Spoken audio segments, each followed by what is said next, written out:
Do that. Plug it into your calculator, see what you get.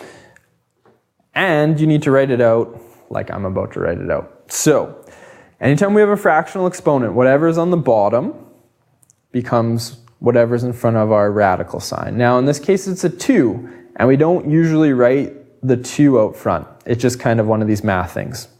So we're not going to write it there. We're going to take the square root of 36, and it's all going to be cubed, because the cube is on the top.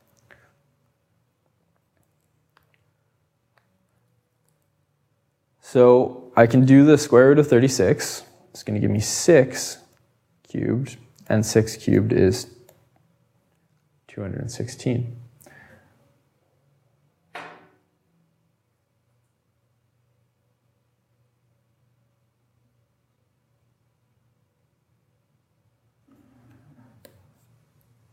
Alex, I'm not sure what we're doing there. If you take the 0.3333 root of 27, that's going to give you 19,000. I'm not sure what your calculator is doing there. It's kind of hard for me to think about it without seeing how you're inputting it, I guess. So obviously 19,000 is not the answer we're looking for. The cube root of 27 is just going to be 3. So it just might be one of these things where once you kind of sort out how your calculator likes you to input these things, you just kind of go with that, go with whatever works.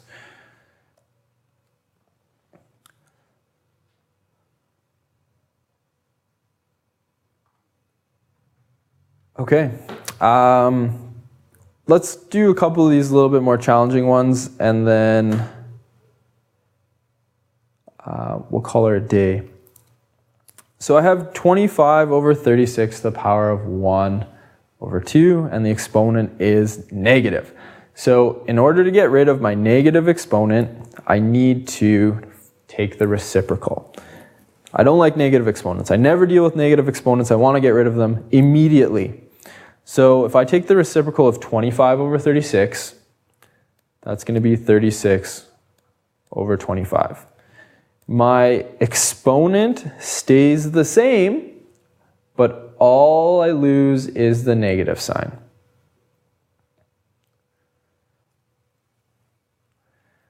Now once I get to here, I know whatever's on the bottom of my exponent, the fractional exponent, whatever's on the bottom is going to be the root that I'm using. So if it's a 2, then it's going to be the square root. If it's a 3, it's going to be the cube root.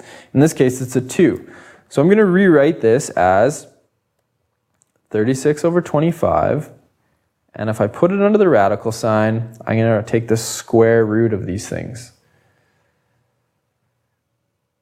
Now,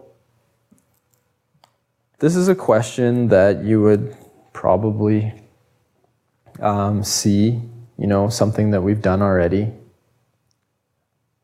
I have square root of 36, square root of 25. These are both perfect squares, works out really nice. I don't have to write in the 2 out front, but I am just so I can kind of keep track of what's going on here. The square root on the top, I can write it as square root of 36 over square root of 25 if I want. I don't have to. And I get 36 square root of 6, 25 is 5, and I end up with 6 over 5. Because the number on the top up here was just 1, everything is to the exponent of 1, so I don't have to multiply anything by itself.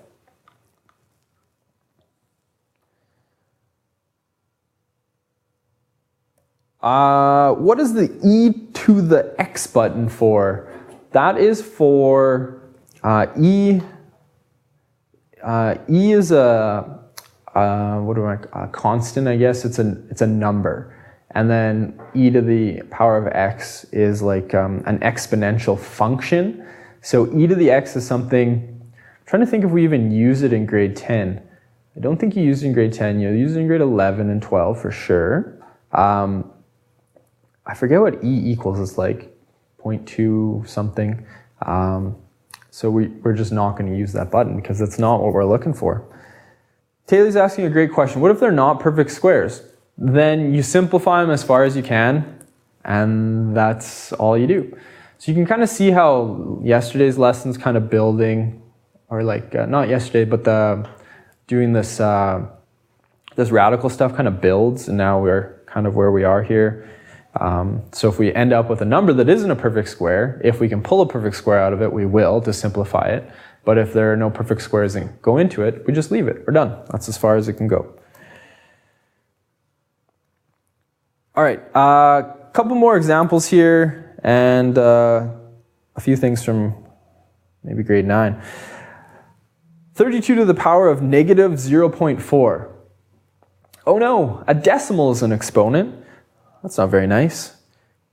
Can we convert decimals into fractions? Yes, we should be really good at converting decimals into fractions. So what we're going to do is we're going to change into a fraction.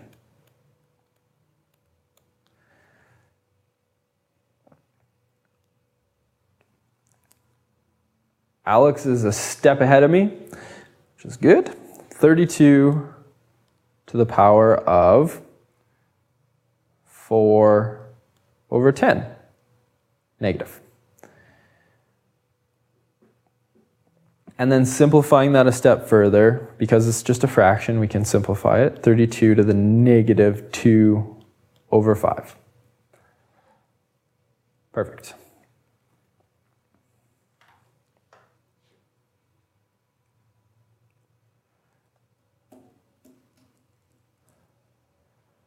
So there's going to be kind of the temptation here to simply just plug these into our calculator and see what it equals. And generally speaking, they will work out really nicely, but we want to be able to work through them showing our work. So I know it's this kind of, but I can just plug it into my calculator and I'm done, or I have to show like 5 or 6 steps of how I'm dealing with it. So we're not quite done yet, Taylor. We need to actually get rid of our exponent and see if we can simplify this any further. So the first thing I see is that I have a negative exponent, and I know I don't want to deal with negative exponents. So the first thing I'm going to do is I'm going to take the reciprocal.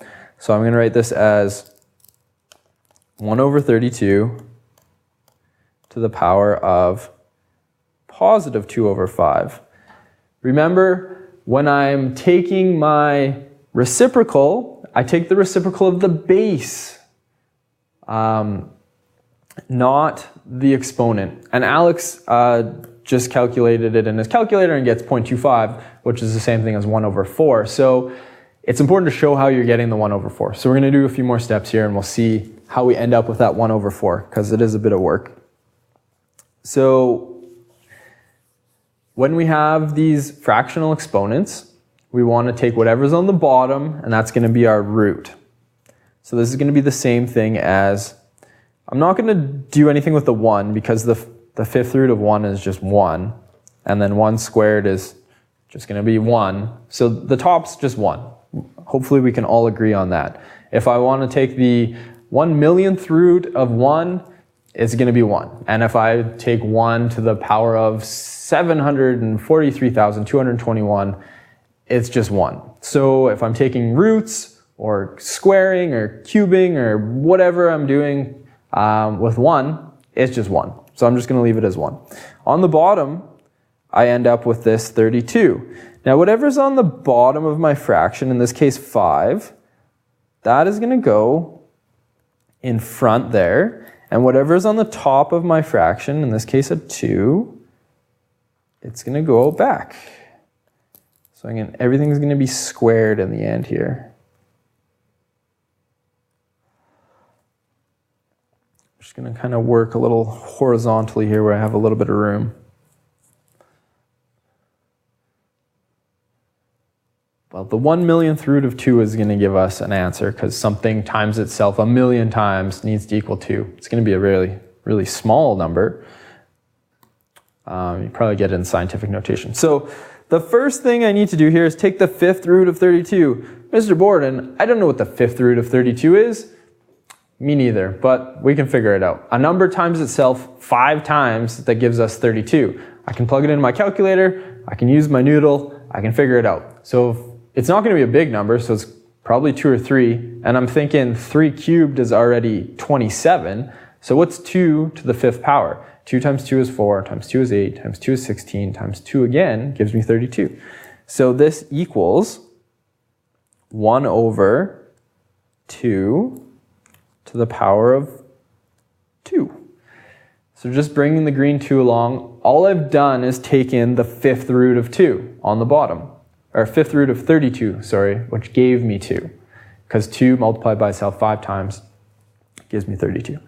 And then I'm going to go 1 over 2 squared, which is going to be the same thing as 1 over 4. And that is where Alex got his 0.25 from at the very beginning, but it is important to show all these steps to get there. Now I know that's kind of a lot of stuff. The negative thing, finding the reciprocal, the having a fractional exponent, the base, and the exponent and all that. So in the actual work, the examples start off pretty basic and then they kind of get a little bit more difficult. So if you can just have a go at it over the weekend, that would be great. The one last thing we're going to do here is look at the last kind of review of grade 9 math. Now before I get there, so you multiply the 2 and the 2 and you get 1/4. Yep, because it's 2 squared, so 2 times 2 gives me 4. That's where the 1 over 4 came from, because it was 2 squared on the bottom. This is another exponent law that we hopefully remember. If I have exponents outside of brackets, like m and n, I'm going to just multiply them together. This is another common spot students make mistakes. They'll try to add them. So this is not a to the m plus n. This is a to the m times n. So what's the difference? If I had a question like a to the m times a to the n, that's going to be a to the m plus n. But that's not what I'm doing here. This is a to the power of m times n. I don't have the same base. I'm just dealing with exponents here. So this is why I multiply them together. So let's look at an example. The first example here is 10. Everything inside of my brackets needs to get the power of 2. So I'm going to have 10 to the power of 2, and I'm going to have x to the power of 2 times 2.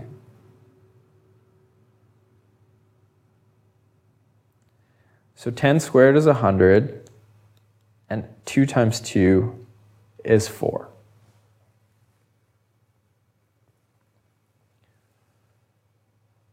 So this is just another exponent law. When I have brackets with exponents on the inside and outside of the bracket, everything inside the bracket needs to get the exponent that's on the outside. So I'll do this next one here, and then I don't know if I'll have time to do the last 3, but we'll see. So I have an exponent of 3. Everything inside of the bracket needs to receive the 3. So the 2 is going to receive the 3. This is going to receive the 3, that, and then the last one here. So the 3 out front, I'm just going to drop it down.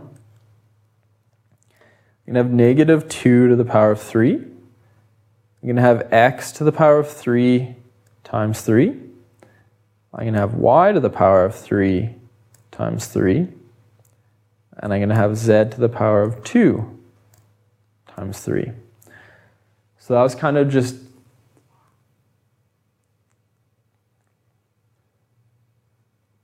getting rid of the exponent on the outside there.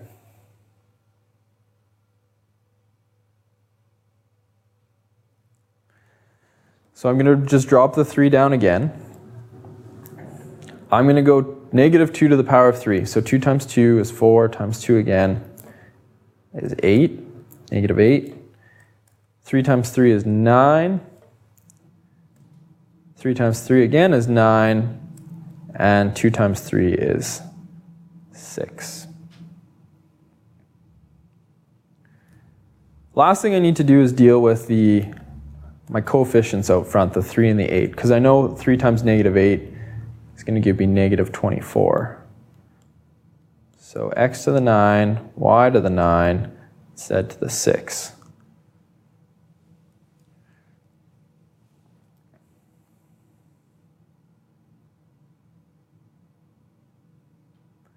And that is that. Looks like I have about 5 minutes. I'll see if I can do a few of these questions.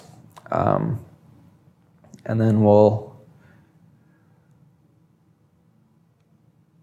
leave you guys for the weekend. The last ones here are all of the things you know how to do already, except they're all kind of put into one question, and they will get just a little bit more difficult than this even. So the first one, I'm going to follow BEDMAS.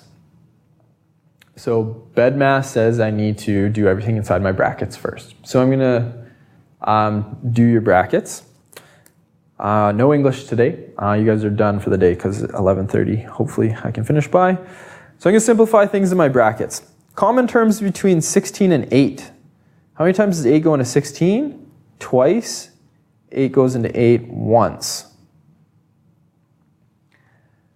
Now I have this a to the 4 on the top and a to the 2 on the bottom. So I'm going to have a to the 4 minus 2 and b to the 4 minus 3. And all of this stuff is going to be to the power of 3. So I'm just simplifying my brackets first. So I have 2a squared. 4 minus 3 gives me 1. This is all cubed.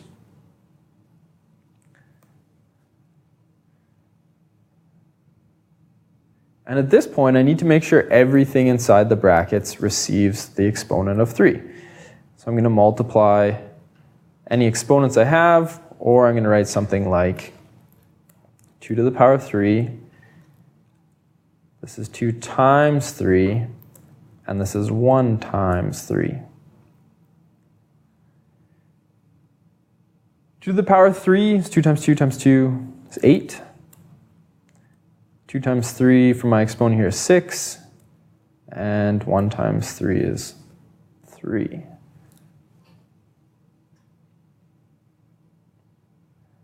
So that's that guy. I'm going to power through these last two.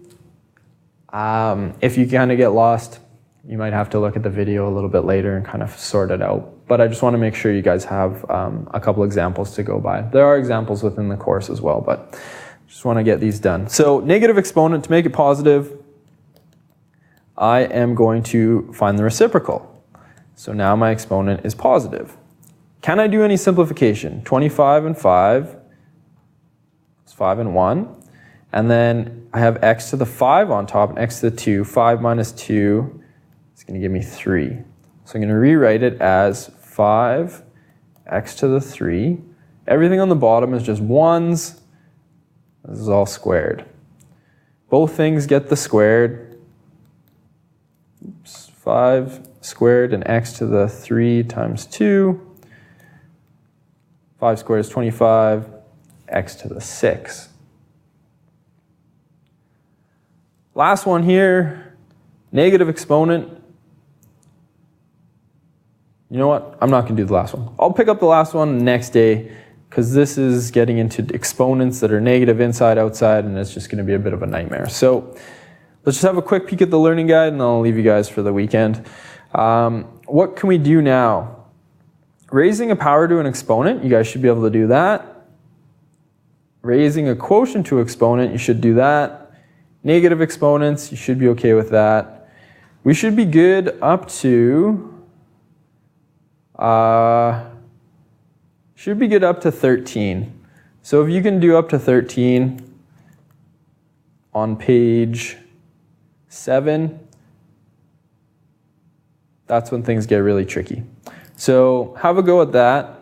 There's only one section left, and it's pretty straightforward stuff, so I'll have lots of time next day to go over some of this. So please submit your learning guides for Unit 1. Have a go at the test this weekend, and I will expect you guys are done the Unit 1 test by the time I see you again on Monday. Have a great weekend. Let me know if you have any questions. I'll be in my office till about 3:30 today. Probably will maybe check my email once tomorrow at the end of the day. So if you can get the learning guide in tomorrow, I might have a few minutes at the end of the day. Have a good one. See you on Monday.